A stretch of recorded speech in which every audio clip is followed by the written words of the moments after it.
que deseamos revolución. El cielo se parte en dos, inundados en el desierto broten ríos, vida sonda hoy, Osana al Rey de salvación, Osana al Dios Santísimo, Osana, Jesucristo, Jesucristo el Rey, Osana al Rey de salvación, Osana al Dios Santísimo, Osana, Jesucristo, Jesucristo el Rey.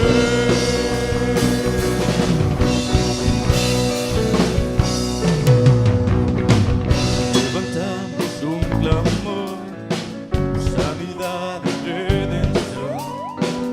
Muéstranos lo que tú ves, los secretos de tu corazón.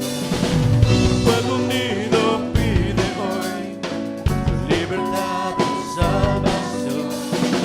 Ármanos con tu valor, que deseamos la revolución.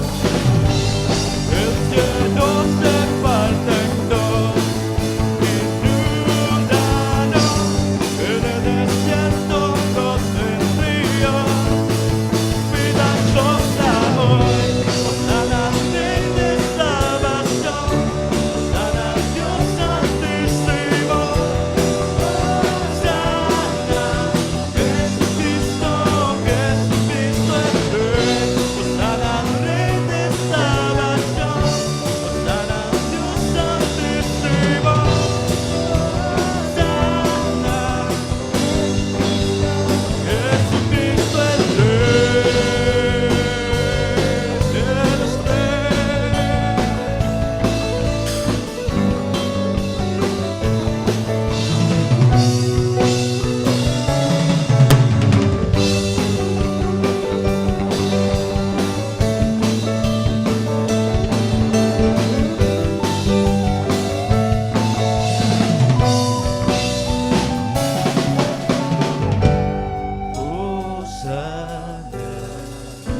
Osana, Osana al Rey. Osana, Osana, Osana al Rey.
Muy buenas noches, mis queridos hermanos. Realmente es un honor, un privilegio nuevamente estar aquí, otra vez en el miércoles de enseñanza, otra vez otro mes, el año va volando.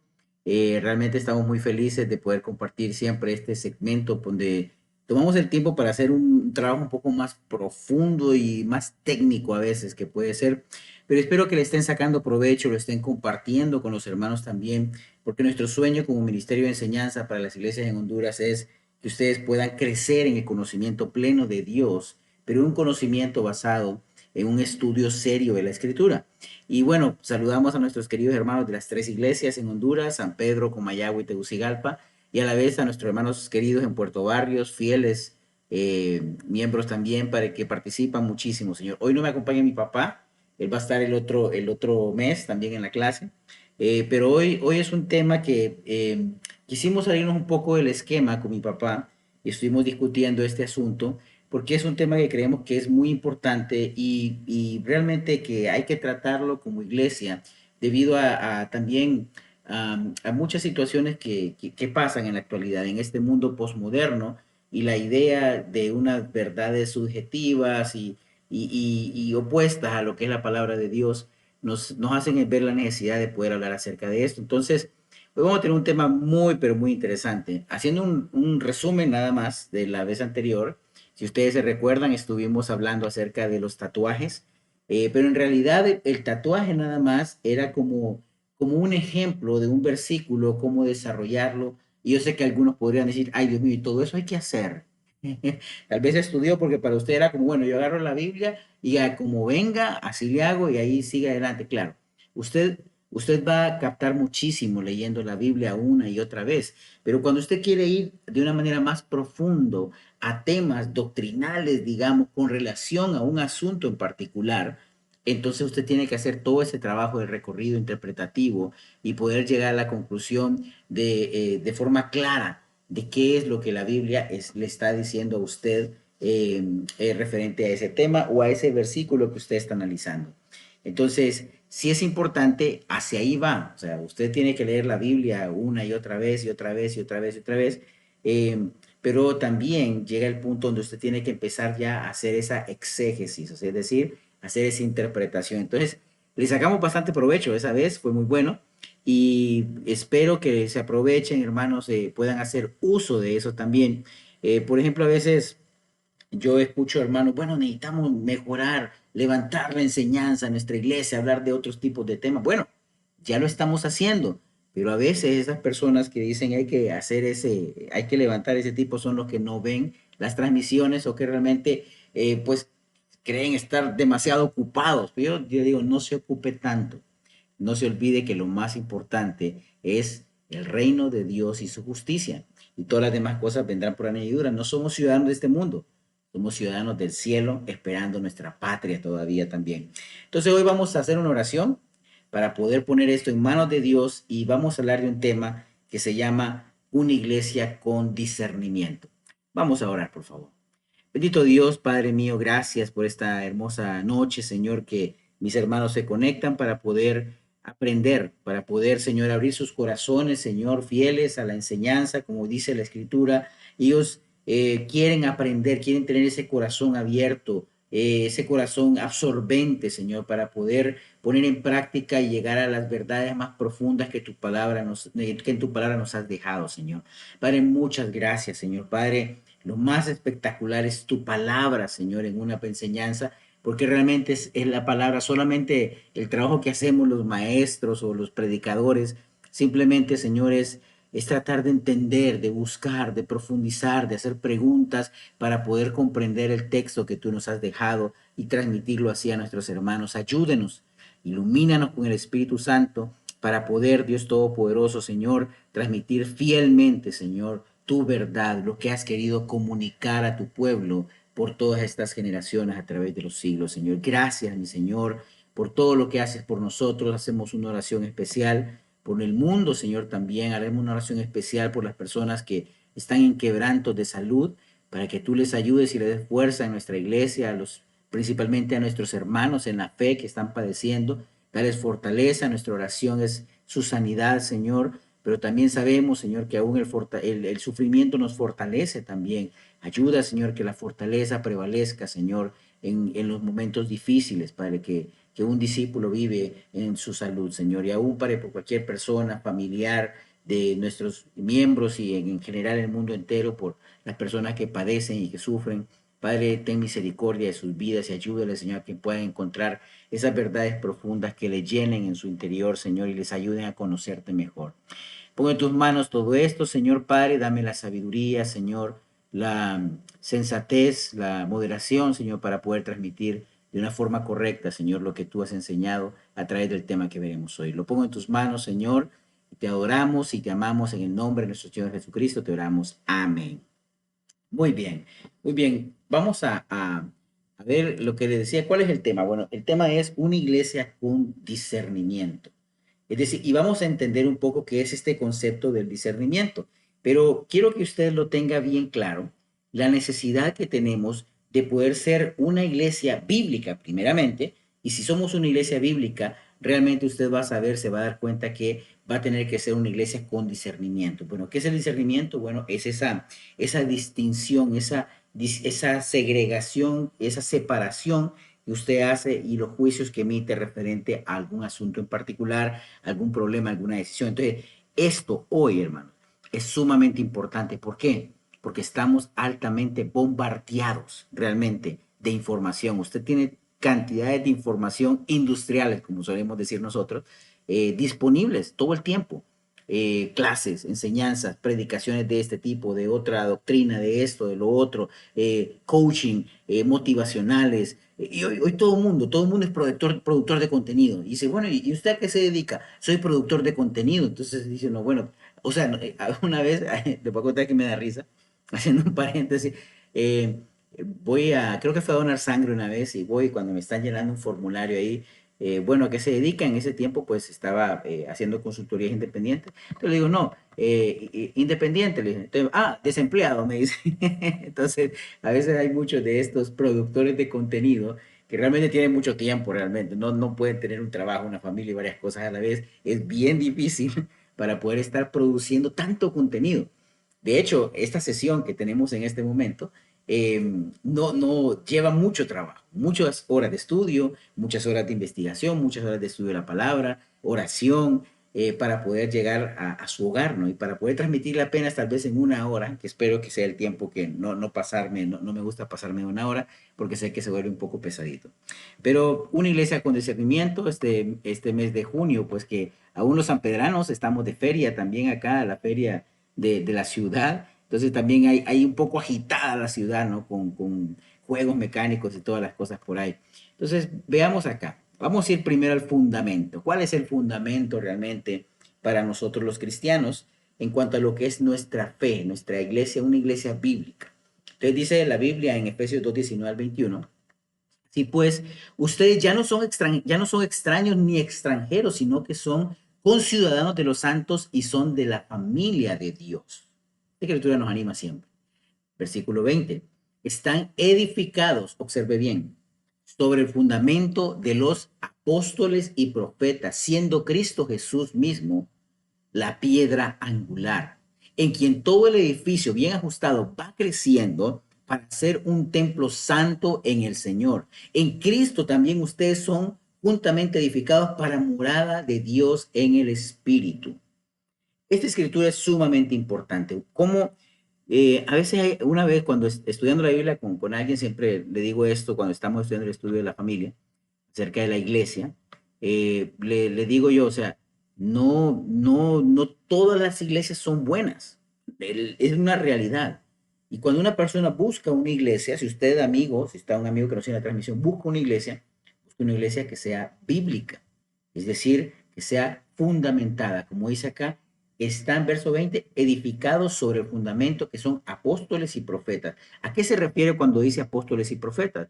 Bueno, estamos hablando de Antiguo y Nuevo Testamento, porque en los profetas tenemos todo este contenido del Antiguo Testamento, que fue el mensaje, la transmisión del mensaje de Dios, la revelación de Dios del Antiguo Testamento, y los apóstoles, obviamente, el Nuevo Testamento. Lo representan, siendo Cristo Jesús la piedra angular, donde todo, la piedra clave, el punto principal de todo esto se llama Cristo Jesús, es la pieza clave, es decir, es la que sostiene todo el esquema. La piedra angular es yo que ingeniero, es como cuando hacían los arcos antiguos y hay una piedra que hace la presión, que está sometiendo la presión porque el arco hace que la presión esté haciendo esto acá.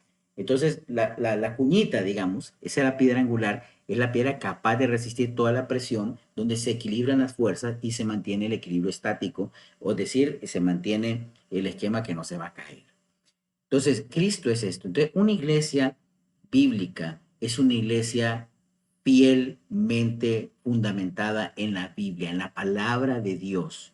Es una iglesia que se esfuerza por conocer más de Dios. Es una iglesia que entiende sus convicciones. Es una iglesia que realmente disfruta el estudio de la palabra, que cada vez que se reúne y van a hablar de la Biblia, es una exposición de la palabra de Dios. Es una muestra de tributo a la palabra de Dios en la que hacemos y buscamos lo que Dios ha querido decirnos y guiarnos en su palabra. Entonces, muy importante esta parte. Ahora bien, entonces, primer paso, una iglesia bíblica, una iglesia cimentada en la escritura. Por eso es que nosotros insistimos, estudiar la Biblia, leer la Biblia todos los días, tener un hábito, disciplina de forma sistemática. Tiene que estar estudiando la Biblia, no puede ser un estudio esporádico. Entonces, es absurdo, usted no va a poder ser transformado por el poder de Dios si usted tiene un estudio nada más de la Biblia como si fuera tal vez un libro cualquiera o el periódico o las noticias. No es unas líneas de Twitter esto, o sea, esto es un libro de reflexión donde usted va a ir leyendo, marque, yo siempre digo, tengo una Biblia física, márquela, ráyela, subraye, anote, escriba en las partes donde pueda ahí y le va a ayudar mucho para poder seguir creciendo. Entonces, otras escrituras que vamos a ver esta noche, vamos a hablar acerca del discernimiento. Bueno, ¿qué es el discernimiento? Aquí hay dos escrituras. Primera de Tesalonicenses 5:21, esa la usamos muchísimo. Yo estoy usando en toda la clase de hoy la nueva Biblia de las Américas. Me gusta esta versión. Yo les explicaba en la otra que ellos ponen esas letras, esas palabras en cursivas, como ahí, por ejemplo, en la que vamos a leer ahorita, cuando dice cuidadosamente, es como un agregado para darle el sentido que realmente tenía en el griego, pero lo advierten porque ellos son literales, es una traducción literal de la escritura, pero un gran trabajo realmente esta Nueva Biblia de las Américas. Entonces, 1 Tesalonicenses 5:21 dice, antes bien, examínenlo todo cuidadosamente, retengan lo bueno, absténganse de toda forma del mal. Y Hebreos 5:14 dice, pero el alimento sólido es para los adultos, los cuales por la práctica tienen los sentidos ejercitados para discernir el bien y el mal. Con mi hijo, siempre pongo ejemplos de mi hijo cuando son pertinentes, obviamente. Va a decir solo los hijos habla, pero sí, sí, me siento muy feliz de mis hijos, la verdad.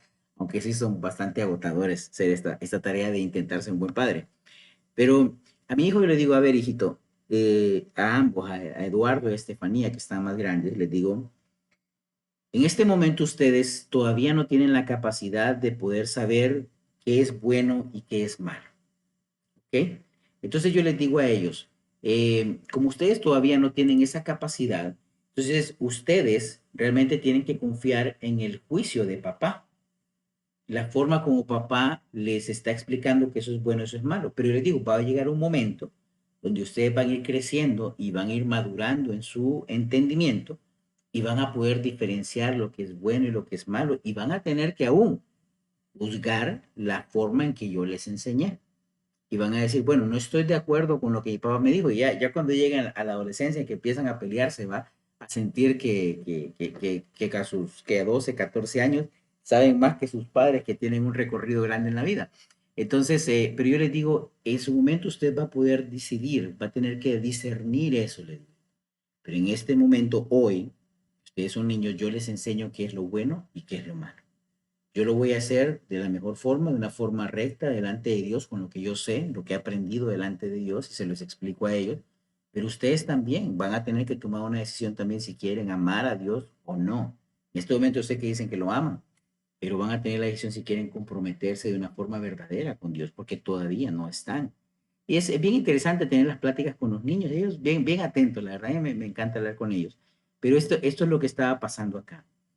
Tesalonicenses nos dice, examinémoslo todo.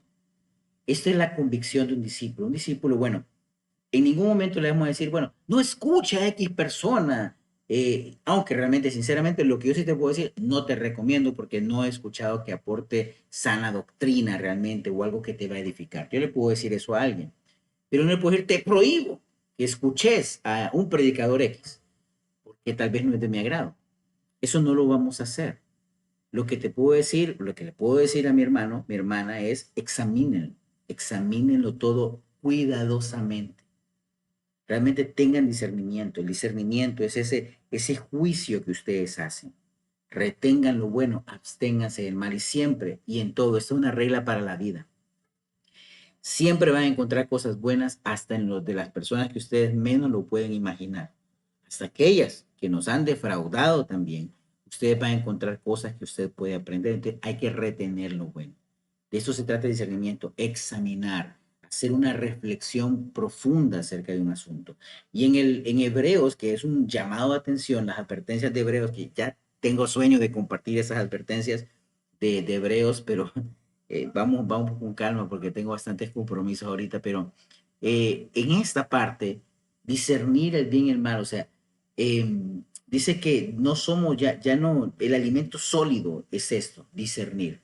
Mis hijos todavía están con leche, ¿no? En ese aspecto del discernimiento, pero algún día van a tener que tener un discernimiento adecuado. Entonces, miren bien, discernir el bien y el mal.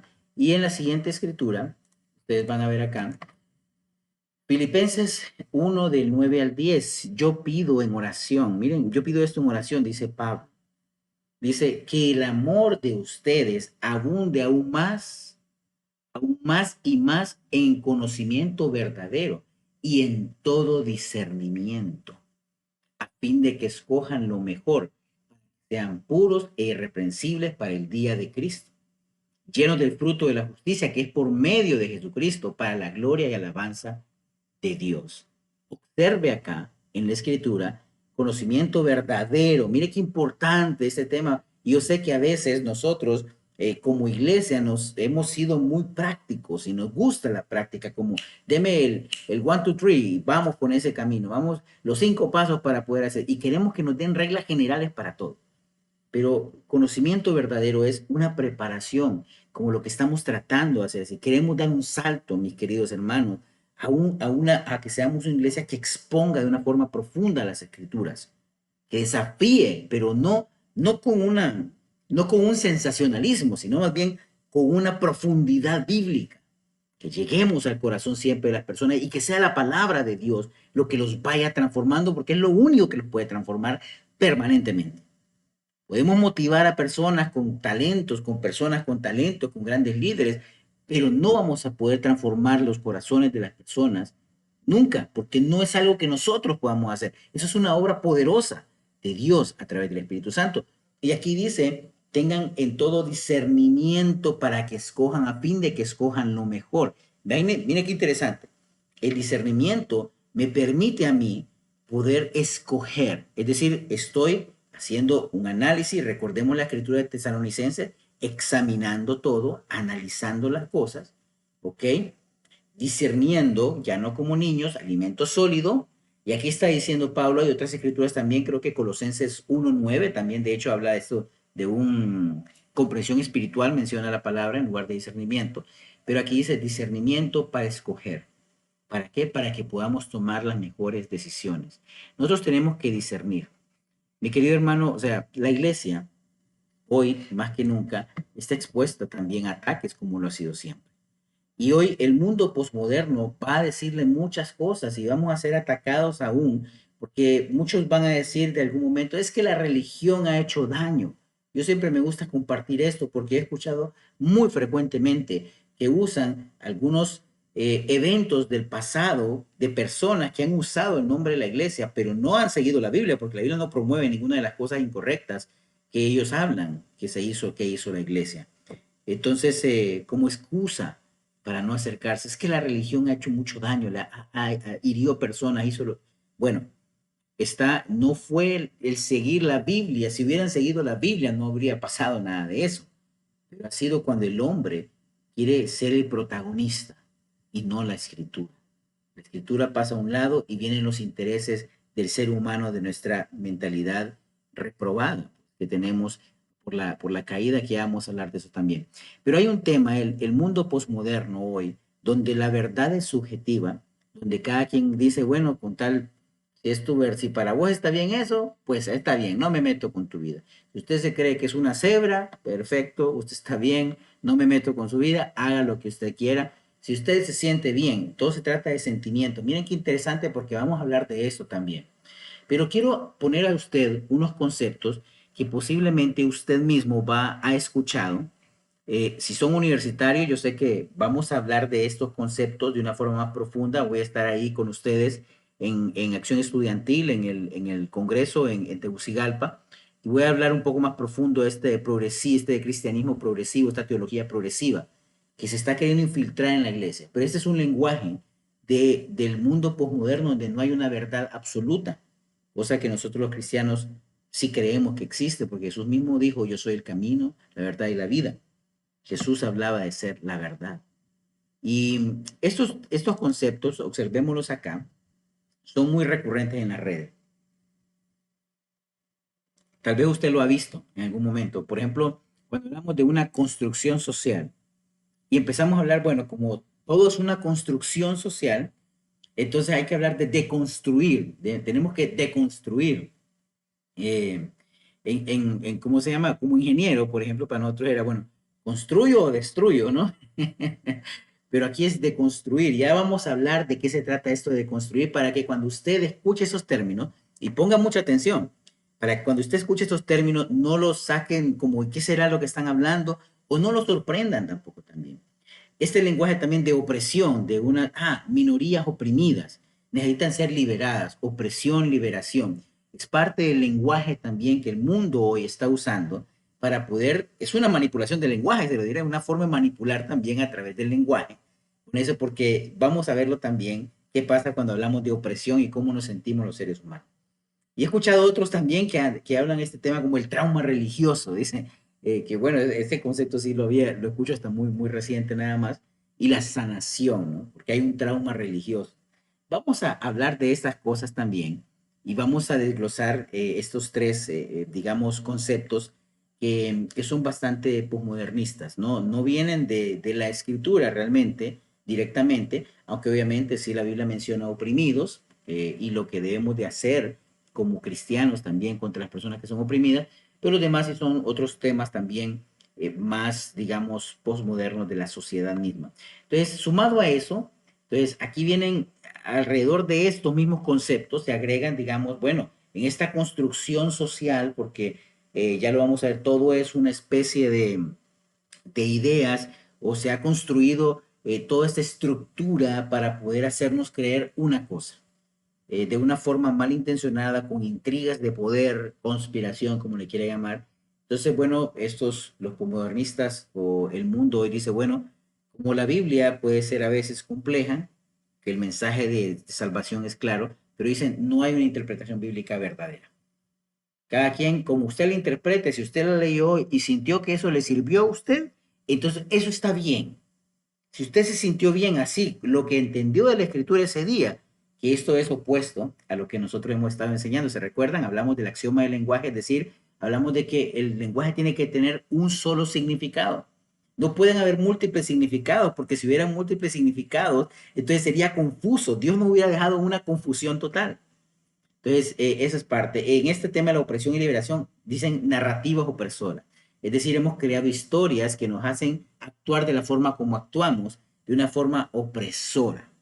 Y en el tema de trauma religioso se habla, bueno, prácticas sectarias. Tenemos prácticas sectarias las cuales pues nos impiden realmente o estamos tratando mal a las personas. Y ya lo vamos a ver, ya lo vamos a ver ahí. Eh, entonces, vamos a ir al siguiente. Entonces empezamos con la deconstrucción. ¿Qué es deconstrucción? Bueno, según la Real Academia Española, deconstrucción, digamos, es el desmontaje, ¿no? De un concepto, de una construcción intelectual por medio de su análisis. Es decir, es hacer un análisis de algo y digamos que hacer como desmenuzarlo.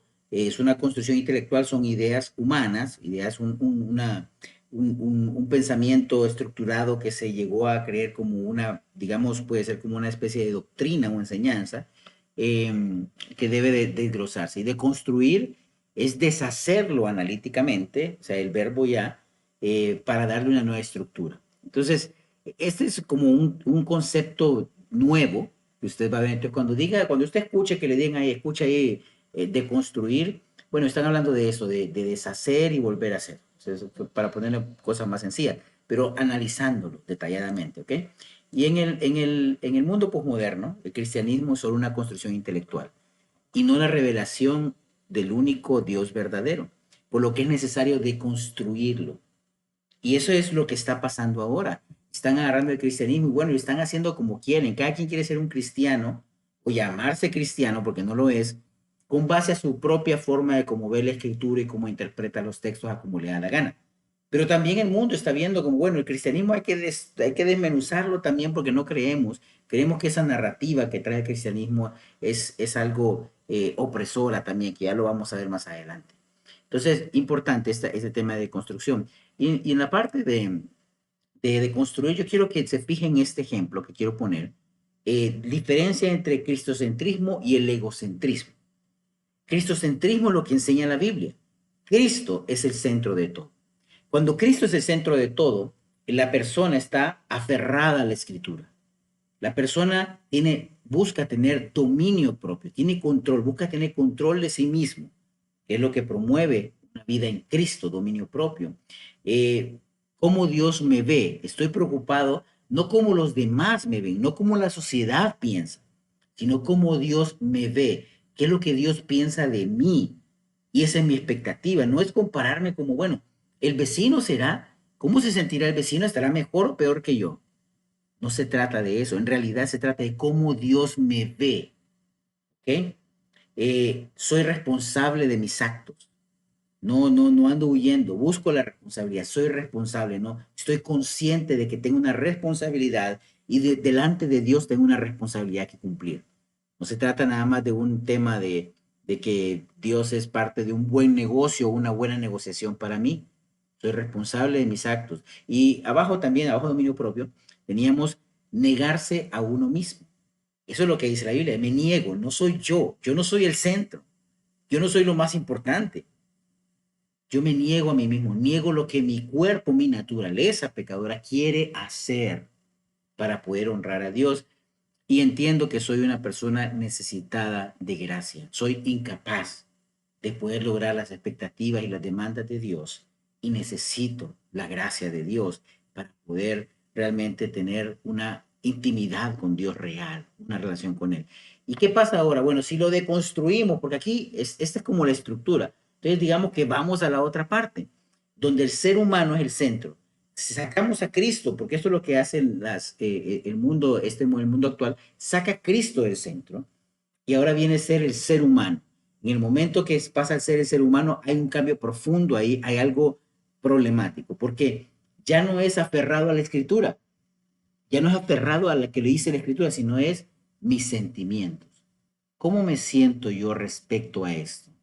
¿Cómo me hizo sentir la Biblia esto? ¿Cómo me hace sentir a mí esta situación? Entonces, gira todo alrededor de cómo yo me siento y mis sentimientos empiezan a gobernar. Entonces, leo la Biblia con base en mis sentimientos, no con base a aferrarme a la verdad bíblica.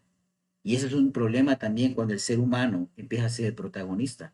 Empezamos a dar más enfoque en cómo se sienten las personas. Y claro que nos preocupamos por cómo se sienten las personas y ayudamos, pero es el resultado de nuestro estudio bíblico. No es nuestra entrada. ¿Ok? Emociones, como le puse abajo también. Las emociones, cómo me mueve esto, qué hace que me impulsa, cómo me impulsa a mí, qué genera en mí para que yo pueda hacer algo que me lleve a la acción. Entonces, cuando el ser humano está ahí, hay un enfoque mucho en emociones. Entonces, cuando usted se fija, cuando hay una iglesia bíblica va a estar enfocada en la palabra, en incentivar, en reprender, en corregir con base a la Biblia, pero una iglesia centrada en el ser humano va a ser estos sentimientos. Ya se trata ahora de autopercepción, cómo me percibo yo, cómo me siento yo, que se trata de mí mismo, que yo me sienta bien, que yo me autoperciba como un buen discípulo. Yo quiero creer que soy bueno. Yo lo soy, sí. Es que sí, porque todos, de hecho no hay nadie que sea perfecto. Entonces empezamos a crear un estereotipo que nos impide ver el llamado de Dios a ir más allá en nuestras vidas.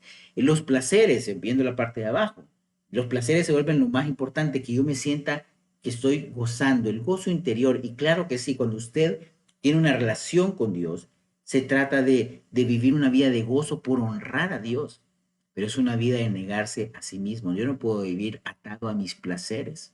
Entonces empiezan a decir, eso es opresivo porque ya no puedo tener yo libertad. No, no, no.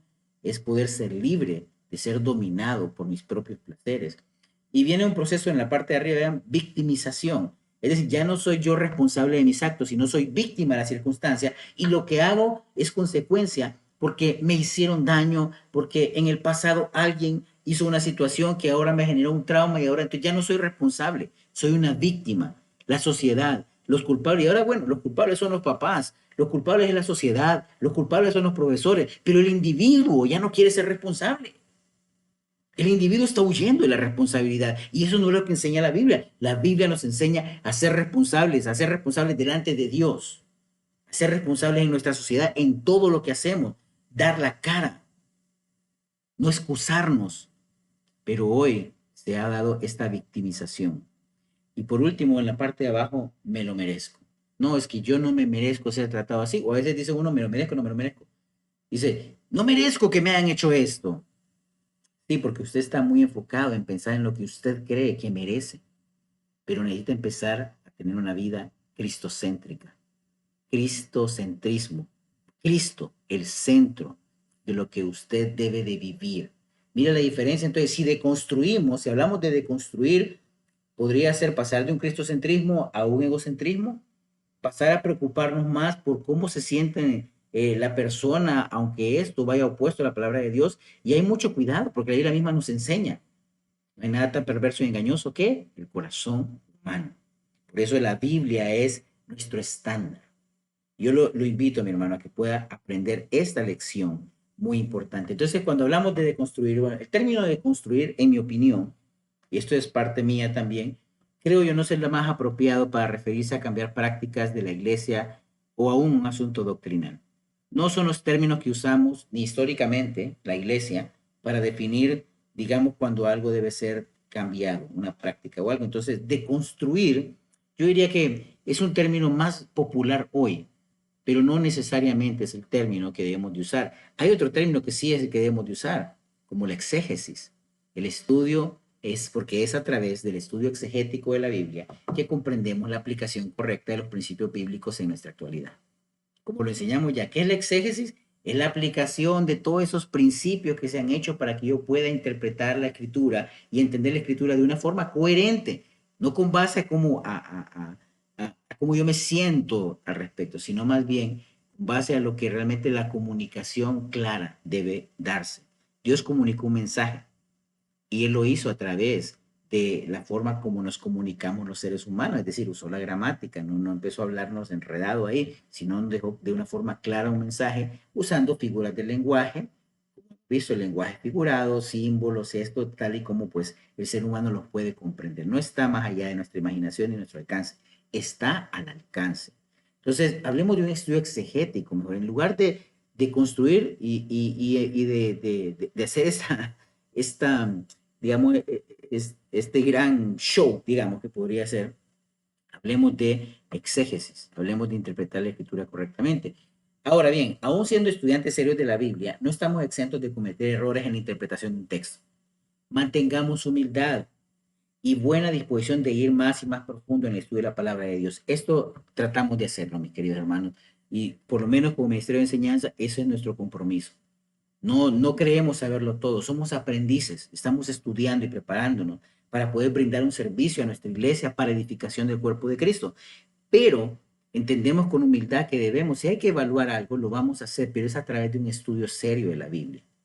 No es a través como, bueno, es que yo veo que otras iglesias hacen esto, es que aquel está haciendo lo otro, es que yo leí, vino alguien, miren, viene a veces pasado que viene alguien, leyó un libro y bueno, leyó ese libro y que aquel dijo que era tal cosa y como era alguien más o menos respetado, entonces ya quiere venir y cambiar una práctica que tenemos en la iglesia. No, sí tomamos en cuenta, claro, grandes maestros eruditos que han hecho un gran trabajo y nos sirven muchísimo para nuestra edificación de la fe, pero realmente nosotros vamos a hacer nuestro estudio personal también y tenemos que llegar a nuestras propias conclusiones. Y cualquier cambio, hermano, yo le digo, sí vamos a hacer cambios en nuestra iglesia cuando sea necesario, pero del estudio bíblico, ¿ok? Cualquier cambio en las prácticas actuales de la iglesia solo deben darse si dicho cambio es resultado en estudio exegético de la Biblia. Es decir, hicimos todos los pasos para decir, vamos a cambiar esto, tal vez no lo estamos aplicando más adecuadamente o posiblemente el mundo va cambiando. Entonces la aplicación también puede volver a tener unos matices diferentes a lo que nosotros teníamos hace unas décadas atrás. Perdón, estudio exegético de la Biblia apoyados en la oración, reflexión seria, consenso y paciencia. Esto no es algo, hermanos, que es como, es un descubrimiento, nada, ¿cómo hemos de tener la nueva doctrina de tal tema? No, esto se trata de oración, estudio serio de la Biblia, reflexión, consenso, porque hay que verlo con varias personas y finalmente tener paciencia. Hermano, ese es el camino. No se desespere a veces, claro que hay que hacer cambios y los podemos hacer y queremos hacerlos también para gloria de nuestro Dios, pero tenemos que entender esto, paciencia, reflexión, estudio serio de la Biblia, consenso también para poder dar grandes pasos en nuestra iglesia. Entonces queremos hacer muchas cosas para gloria de Dios. Entonces, de construcción en la iglesia, yo diría más bien, estudiemos exegéticamente nuestras prácticas y si tenemos prácticas de corregir, hay que corregirlas, ¿ok? Pero tengamos paciencia también, no se ponga humano, no se ponga egocentrista pensando en mis sentimientos, yo siento que tiene que ser ya mañana, porque si no, ya no sé qué voy a hacer, me voy a morir. No, hermano, o sea, tengamos la paciencia para poder entender, actuemos conforme al Espíritu Santo de Dios. Entonces, muy bien, esta es la parte de construcción, ahora viene la parte de las narrativas. Hablemos de esas narrativas opresoras, eso es muy popular ahora. De hecho, estamos de acuerdo que hay grupos que han sido oprimidos a través de la historia. No lo vamos a descartar, así ha sido, pero el discurso no siempre aplica a todos. Se ha vuelto bastante emblemático este discurso. Entonces, de forma natural, la mayoría de seres humanos rechazamos el maltrato del indefenso o el abuso que ejerce una persona, nación o institución en posición de autoridad o poder sobre otra. ¿Ok? Nosotros no estaríamos de acuerdo, y por ejemplo esto pasa, yo recuerdo hace muchos años, creo que en el 2012, en los Juegos Olímpicos de Londres, jugó Honduras, que hizo un buen papel, ya casi no se ve eso, ¿verdad? Pero en fútbol, ¿no? Y estaba un partido Honduras, creo que era Honduras-Brasil, si mal no recuerdo, y ustedes se imaginan, digamos, el estadio había gente, pues obviamente londinense, o sea, personas de Londres, ingleses, y en el partido Honduras-Brasil, adivinen a quiénes, siendo la mayoría inglesa, a quiénes estaban apoyando los ingleses. Obviamente estaban apoyando a Honduras, y Honduras agarraba la bola y wow, y aplausos y todo, y era como estar jugando en casa. ¿Por qué? Porque de forma natural, ser humano, la mayoría, que hay excepciones también, nos sentimos identificados con los más débiles, con los que están padeciendo más, con los que tienen, y nos gusta ver esa actitud de coraje, de que el más débil saca fuerzas y puede vencer al que es conocido como gigante. Entonces, ese discurso también hay que tener mucho cuidado, puede estar siendo manipulado para el beneficio de grupos particulares. En el caso de eso. No apoyamos, o sea, no apoyamos ningún tipo de abuso los cristianos, ya lo vamos a leer también, pero este discurso hay que también ser cautos, discernimiento, hermano, para poder entender entre líneas este discurso a veces, digamos, de abuso, de todo esto, de eso. Rechazamos como seres humanos y eso es algo natural en nosotros también. El uso del discurso presión-liberación se vuelve popular en nuestros días y crea un sentido de propósito en el ser humano que no conoce de Dios. Los cristianos sabemos que tenemos que dar, ayudar a los necesitados, cuidar, pastorear, guiar a otros. Entonces estamos dados porque ya no pensamos en nosotros mismos. Pero este discurso es muy, muy popular y muy emblemático, como les decía, decir, bueno, hay una clase oprimida, tengo que salir a defenderlos y sí, y los actores y las celebridades y todos empiezan a apoyar grupos aún opuestos a la Biblia, pero porque han dicho son una minoría y me hace ver popular. Algunos son para una motivación personal, el egocentrismo obviamente, en que quieren sentirse cool, sentirse a la onda, sentirse a la moda y, y tener un propósito, como vamos a defender estas causas, ¿ok? Entonces, eso es lo que pasa con este discurso de opresión, liberación. Mucho del lenguaje bíblico ha sido interpretado como opresivo por la sociedad posmoderna, por ya vamos a ver esas palabras también. Voy a poner algunos ejemplos nada más, que empieza a decir como, bueno, ese lenguaje no se puede usar, hay que cambiar, y la fe cristiana es opresora. Pueden llegar a decir algunos ahí.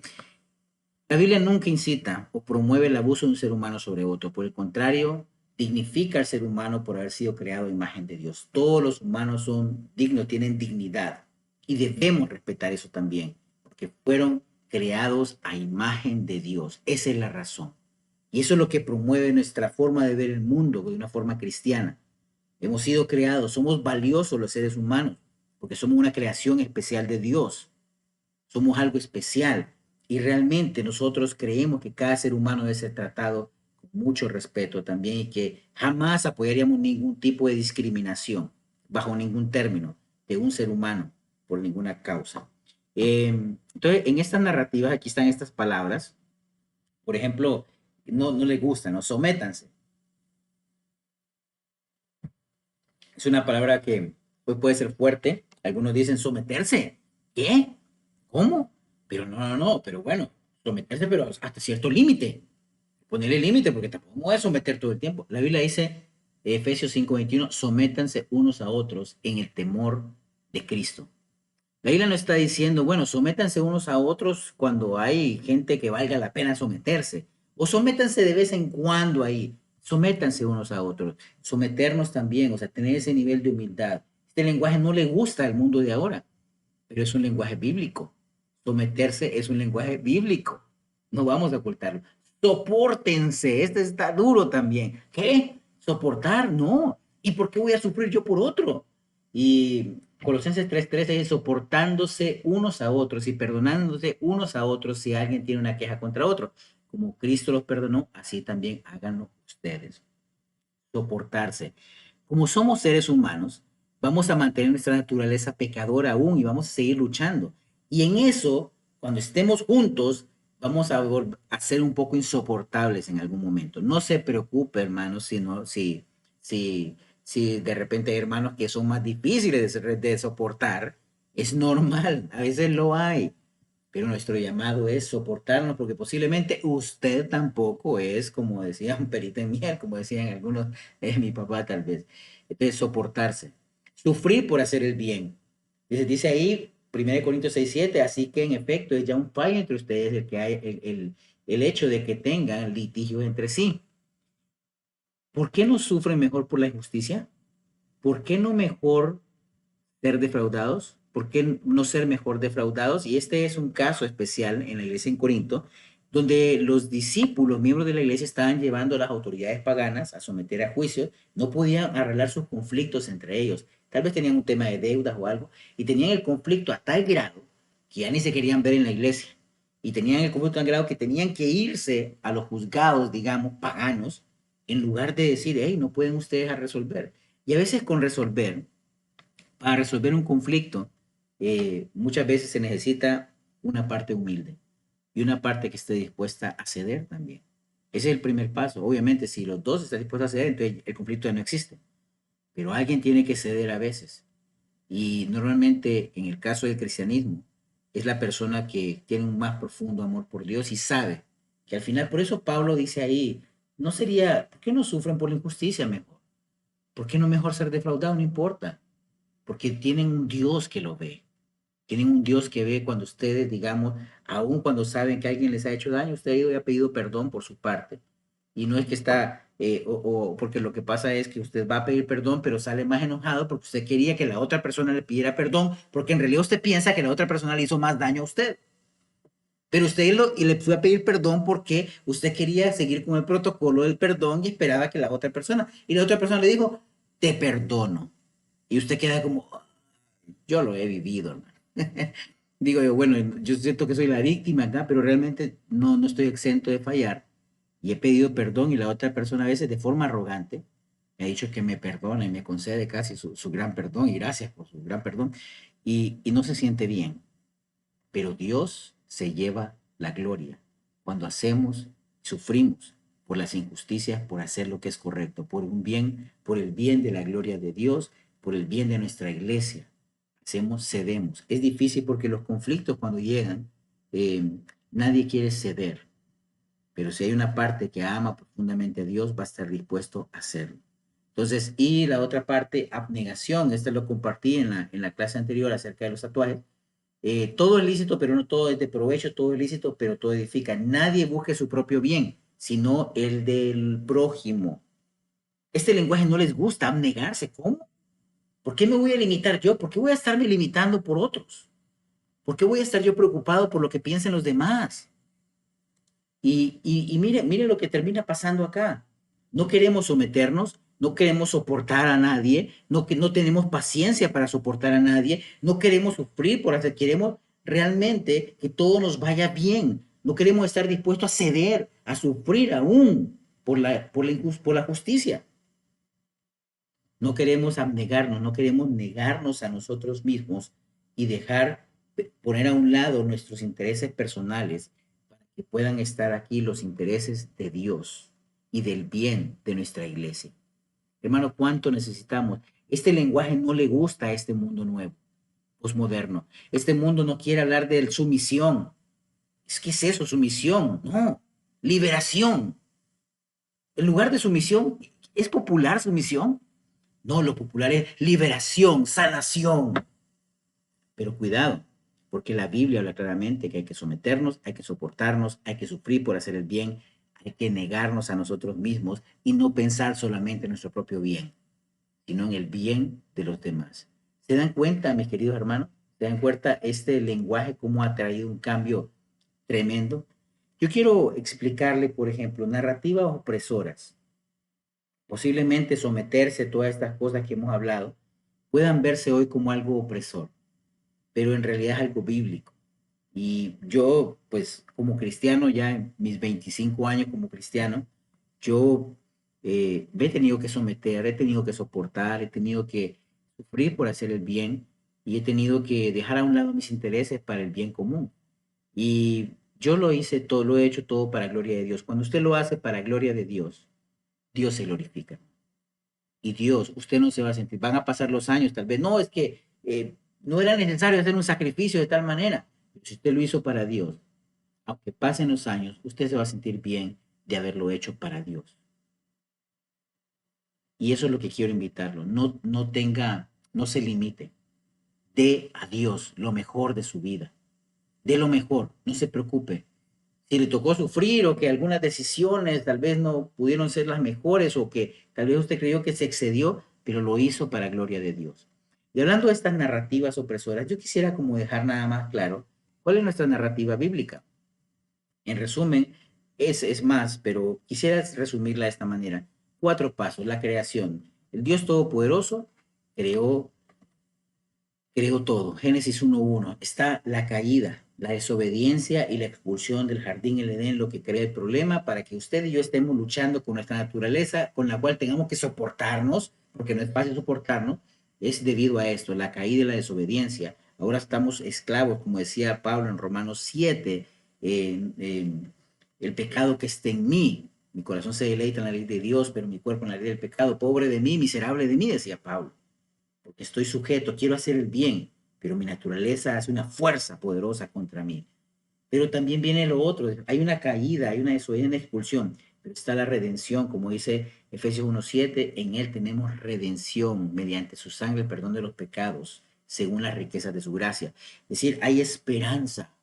Eso es un resumen muy corto. Y finalmente la glorificación, que hay varias escrituras como 1 Corintios 15, 2 Corintios 5, Romanos 8:18, 1 Tesalonicenses 4:13, escrituras acerca de cuando este cuerpo corruptible va a ser transformado por algo incorruptible, lo mortal se revestirá de la inmortalidad y la tierra, el sufrimiento que tiene la creación misma, va a dejar de gemir, como dice Romanos 8, que la creación gime como en dolores de parto, esperando el momento de la revelación de los hijos de Dios, es decir, el momento en que seamos glorificados y que podamos tener nuestros cuerpos glorificados.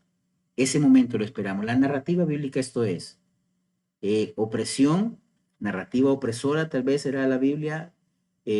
Posiblemente alguien podría encontrarle algo ahí, pero en realidad esto es lo que Dios nos ha dejado.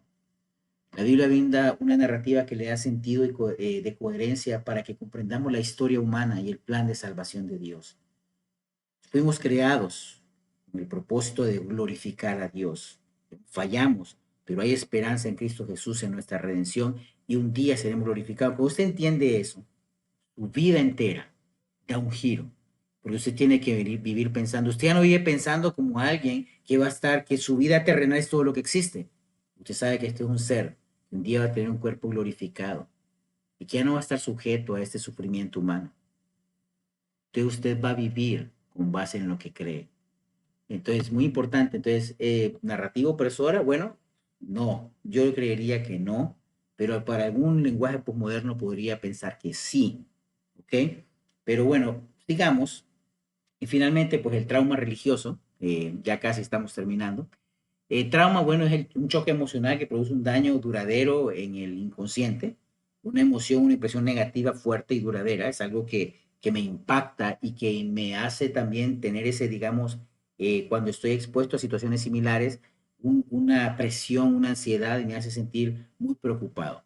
Yo lo viví, yo recuerdo, hay unas pruebas de, cuando estaba en mi colegio, en el liceo militar, había unas pruebas que le llamaban el lagarto tortoleado, que es una especie como que te ahogan y te dejan pruebas a ver cuánto aguantas la respiración bajo el agua, pero te tienen ahí agarrado. Entonces, en una de esas, tenía que 14 años a lo mejor, pues en una de las pruebas yo sentí que se pasaron un poquito de mi tiempo, del que yo podía aguantar, y yo sentí como que ya me había muerto, yo me voy a morir, y solté los brazos, y ya no sentí que tenía fuerza para seguir haciendo fuerza por nadar y liberar, y librarme, ¿no? Cuando vieron, supongo yo, me solté, así como ya me rendí, dije yo, Dios, y jovencito, me soltaron, y ahí era como pececito otra vez saliendo del agua, a sacar aquel montón de agua que había tragado. Pero cada vez que volvía a pasar las siguientes maniobras militares que había que hacer y que sabía que había la posibilidad de que me volvieran a hacer, que tuviera que hacer otra vez esa prueba, yo se lo digo, a mí me temblaban las piernas y sentía que mi corazón empezaba a bombear de una forma rápida. Entonces, eso es un trauma, es algo que, una experiencia, un choque emocional que me hace que en el futuro, cuando estoy expuesto a situaciones, siente ese temor. ¿Okay? Entonces, en la iglesia, por ejemplo, algunos pueden decir, bueno, trauma religioso, porque ahora traigamos trauma en la iglesia. Bueno, tal vez usted tuvo expectativas no satisfechas. Yo lo viví también, tal vez en algún momento mucho más joven, no, yo pensaba que el líder tenía que hacer esto, el líder debe hacer aquí, yo esperaba, y a veces nosotros creamos una figura de un super líder que tenía que ser tan perfecto en todo, que cuando empezamos a ver que tenía errores, que era un ser humano también, un mortal, como decimos nosotros, empezamos a sentirnos insatisfechos. Y mi líder de charla, no, es que ya no me siento bien. Entonces empezamos a tener expectativas que son no satisfechas. Y eso puede ser que crea un trauma y después usted ya no quiere involucrarse, no quiere servir. Cuidado, ¿ok? Pero esto viene siendo como tratando de desarrollar trauma religioso. Bueno, maltrato emocional. No promovemos maltrato emocional a nadie, pero tal vez alguien, de la forma como le habló a usted, como todos somos diferentes, usted sintió que lo maltrató y causó un daño y hay un problema ahí en su corazón que tiene que sanar. Evidentemente tiene que sanar, pero sí puede ser que a esto se refiere con lo que es el trauma religioso o un maltrato emocional. No es algo que promueva la Biblia, pero ahora, si el llamado, la Biblia dice, hay que reprender, hay que corregir, hay que enseñar. Entonces, no se sienta mal si se le corrige tampoco. Tampoco podemos volvernos de cristal. Hay que ser corregido, hay que ser reprendido, dice la Biblia. Y la Biblia tiene pasajes muy duros también, y advertencias graves también. Entonces, no se sienta, o sea, si está en la Biblia, hermano, usted lo puede resistir porque Jesús mismo dijo que no va a poner en nosotros cargas que no podamos soportar. Entonces, mala consejería también, tal vez usted era una persona muy devota, tal vez de otra persona que le daba su consejo y lo que me decía él, eso era, no, pero eso no es discernimiento. El discernimiento realmente es usted escucha, valora, analiza y toma decisiones con base a la información que dispone. Entonces, muchos consejeros era lo ideal, pero tal vez hubo mala consejería, tal vez, y eso le generó un trauma, entonces usted ya no quiere hablar, tal vez alguien faltó el respeto a la confidencialidad, que usted le había dicho algo, entonces ya usted ahora tiene un trauma, ya no quiere hablar con nadie y está dejando de hacer lo que dice la Biblia, confíense unos a otros sus pecados, oren unos a otros por ser sanados por su trauma.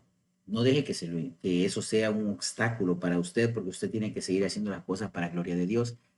Falta de reconocimiento, que usted trabajó, dio lo mejor, hizo esto, hizo lo otro, era la persona que más se rapaba el pecho y nunca fue tomado en cuenta para algo. que hubo un evento que había que ir a X lugar, por ejemplo, y mandaron a aquel que nunca aparece. Y usted que estaba ahí, pues no le dieron la oportunidad de participar. Claro, eso puede generar un trauma también, pero son temas que tenemos que ir sanando. Son temas que no es que necesariamente son parte de la dinámica de la relación de seres humanos. Eso usted lo va a poder experimentar no solo en la iglesia, eso usted lo va a experimentar en su trabajo, en sus actividades diarias, en su hogar también, en su matrimonio. Puede tener expectativas no satisfechas, puede haber maltrato emocional también, no intencional, porque los cristianos no deberíamos de caer en ese pecado de forma intencional. Diría yo que es un pecado involuntario de haber hecho algún daño emocional a alguien. O mala consejería, te dijo algo que no estaba bien. No es reconocimiento, el respeto hacia el hombre, el amor y el cuidado hacia la mujer.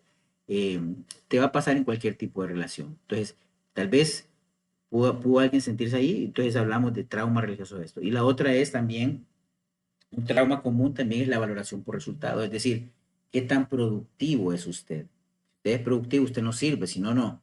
Ok, entonces, no, estas cosas sí, es fácil caer, no le voy a decir que tal vez no le va a pasar, puede ser que le pase también, en algún momento si no lo ha vivido, pero esto es lo que hablamos, como digamos, lo que genera o lo que están hablando acerca del trauma religioso, todas estas cosas que pueden ocasionarlo. Ahora bien, Satanás va a usar todos los medios para desunir el cuerpo de Cristo. No lo permitiremos, no lo permitamos. Aprendamos a perdonar. Si alguien ha sufrido de esto, de alguna situación como esta, aprendamos a perdonar. Y si hemos sufrido alguna injusticia, recordemos que Dios todo lo ve y nada escapa de Dios, nada escapa de su justicia. El Señor le hará justicia. Entonces no se sienta, usted puede sanar cuando usted va a Dios. Si usted hizo lo que mejor que pudo para la gloria de Dios, usted se va a sentir bien. Discernimiento, para esto necesitamos discernimiento, para entender este cuidado, no nos dejemos llevar, porque podemos caer con este lenguaje como en una manipulación donde nos llevan para allá. Entonces yo me siento mal, sí, a mí me trataron mal, entonces yo me siento muy mal, ya no quiero ir a la iglesia y todo. Cuidado, no caiga, no deje que Satanás desune el cuerpo de Cristo. No podemos permitirlos. Eso es inaceptable completamente. Tenemos que aprender a sanar estas heridas también. Tenemos que aprender a perdonar también, porque también nosotros cometemos errores. Dios dice que perdonemos, porque Él nos ha perdonado. ¿Por qué no yo no puedo perdonar? ¿Acaso solo quiero recibir el perdón de Dios, pero no quiero perdonar a otros? Entonces, yo los invito, o sea, a veces eh, van a haber situaciones en las cuales usted puede ser la víctima, sí, sí, correcto, pero usted también puede darle gloria a Dios independientemente, haciendo lo que le toca hacer. Si le toca ceder en algo, si le toca realmente ser humilde, Dios se va a glorificar, Dios se va a honrar. Yo le digo, no tenga desesperación. Yo quisiera en el discernimiento que aprendamos qué es bueno y qué es malo. Todos estos términos no es que están malos, pero yo no quiero que pueda llegarse a usar como una manipulación para que usted se sienta mal. Hay que superarlo, hay que perdonarnos, hay que seguir adelante como iglesia, hay que predicar el evangelio, hay que crecer espiritualmente, hay que vivir nuestras vidas intensas para Dios, hay que amar a Dios apasionadamente, hay que ir a la escritura, hay que devorarla, hay que compartirla con otros, hay que aconsejar a otros. Hay mucho que hacer. No nos quedemos metidos en nosotros mismos, en el egocentrismo. Somos cristocéntricos. Nunca lo olvidemos. Finalmente, mi querido hermano, yo le puedo decir, dé lugar a la justicia de Dios. Romanos 12:7 dice, nunca paguen a nadie mal por mal. Respeten lo bueno delante respeten lo bueno delante de todos los hombres. Si es posible, en cuanto de ustedes dependa, estén en paz con todos los hombres. Amados, nunca tomen venganza ustedes mismos, sino den lugar a la ira de Dios, porque escrito está, mía es la venganza, yo pagaré, dice el Señor. Pero si tu enemigo tiene hambre, dale de comer, y si tiene sed, dale de beber. Porque tú haciendo esto, carbones encendidos amontonarás sobre su cabeza. No seas vencido por el mal, sino vence el mal con el bien.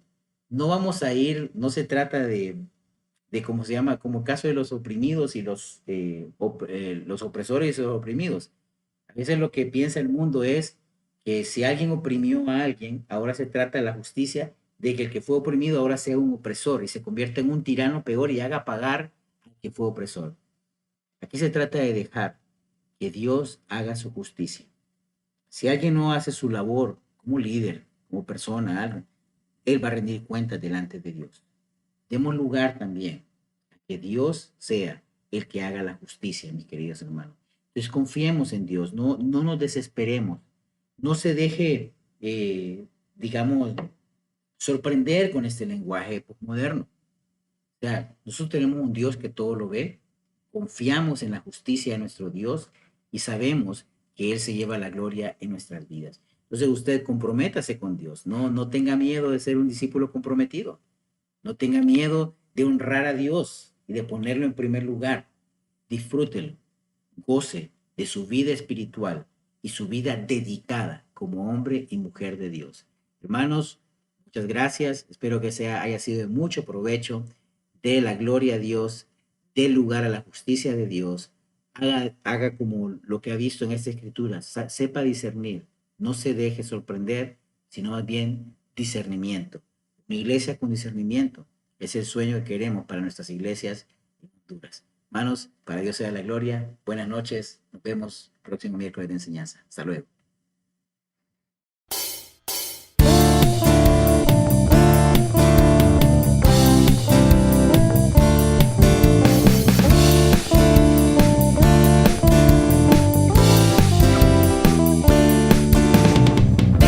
José luchar en Jericó.